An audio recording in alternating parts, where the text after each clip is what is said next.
Welcome back to Studio 10. Happy Wednesday, friends. Hundreds of artists from across the country are giving you the chance to see and buy their artwork all weekend at the Arts and Crafts Festival in Fairhope. Now, each year an artist is chosen to paint that year's official Arts and Crafts Festival poster, and this year it's Ron Thompson. We're going to take you to the Fairhope Artist Gallery to watch him paint one of his masterpieces. This is the official artwork of this year's Arts and Crafts Festival in Fairhope. My favorite part about this, Ron, is you told me you painted this from your perspective as you were sitting on your front porch. That's right. I think that drinking iced tea on your front porch is something that's eminently Southern. It's definitely Fairhope. Your neighbor? No, actually, that's my wife. She wasn't originally in this shot, but I decided it needed something over there. I asked her if she would ride by a couple of times on the sidewalk, and so I took pictures of her. So how many times did she have to ride by? Be honest. About 6. It is beautiful, and again, I love that it's from your perspective. So obviously a lot goes into a painting like this. And today, Ron, you're going to show us what makes a painting like this come to life. A lot of the elements are done. We have a background, which I don't know if it's finished or not. It'll depend on what it looks like afterwards. Looks pretty good. Thank you. We've done some of the areas where the seeds form. So the petals are next. So you have something to base it off of. Right here. Okay, I like that. All right, so this is going to turn into this. Something like that. Okay. Something like that. The first thing would be to mix the colors. Some of these areas here will be represented by the lightest areas of yellow. What's the first step now that we know the colors we need? Well, first of all, we're going to put in the shadows. I always go with the shadows first and then do the highlights. How long will a painting like this take for you to finish? It depends on how many good decisions I make in a row. How long would it take the average person who is not a professional? It is no telling.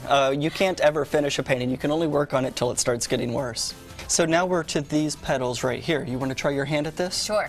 Okay. So kind of like this. So what I would do, here, let me demonstrate on this one, and then you can do this one. You let me show you. Don't mess up my painting. Okay, so have you ever stood with your feet in the mud? Bare feet in the mud, yeah. and you kind of squish your Wiggle toes a little bit. Yeah. That's how I usually start out some of these brush strokes. I set it in there and I do this, like toes in the mud, and then I pull it. Now, Charis, it's your turn.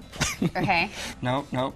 Go the other way. He says no already. And add a lot more. The first step is getting the color in there. You can always come back in with the color that's adjacent and trim up that shape a little bit. Perfect. I see more of that orange right there. So this one. This one? Okay. All right, my stance. Yes. This is my Picasso stance. Balance. Okay. I feel like I'm in a sword fight. I don't know if I'm in a sword fight or paint. All right. Push it in. Push it in and... Yes. Let me ask you, are you thinking about your bills, housework, or anything else? I'm not. I'm thinking about messing up your painting. Excellent. Perfect. Perfect.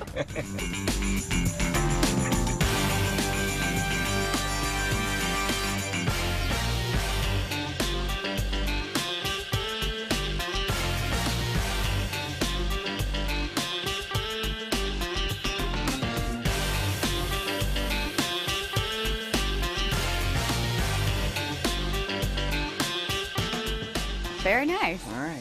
So what's next? Well, usually I'll sign it, and then I'll find another 10 things that need to be touched up. And then it's for sale, right? And then it's for sale. Here at the Fairhope Artist Gallery, as is this one, the one we first showed you. And of course, you can see a lot of Ron's work at the Fairhope Arts and Crafts Festival. Kind of neat to watch a painting come to life. Well, art just like that will be set up in the streets of downtown Fairhope from 10 until 5, Friday, Saturday, and Sunday, so you'll have the chance to see and buy all different types of art. You'll also get to eat some good Southern food while you're there and hear some live music. It's free to get in, and this is something your entire family can enjoy together. If you have any questions about the Arts and Crafts Festival, we have the answers on our Studio 10 page on fox10tv.com.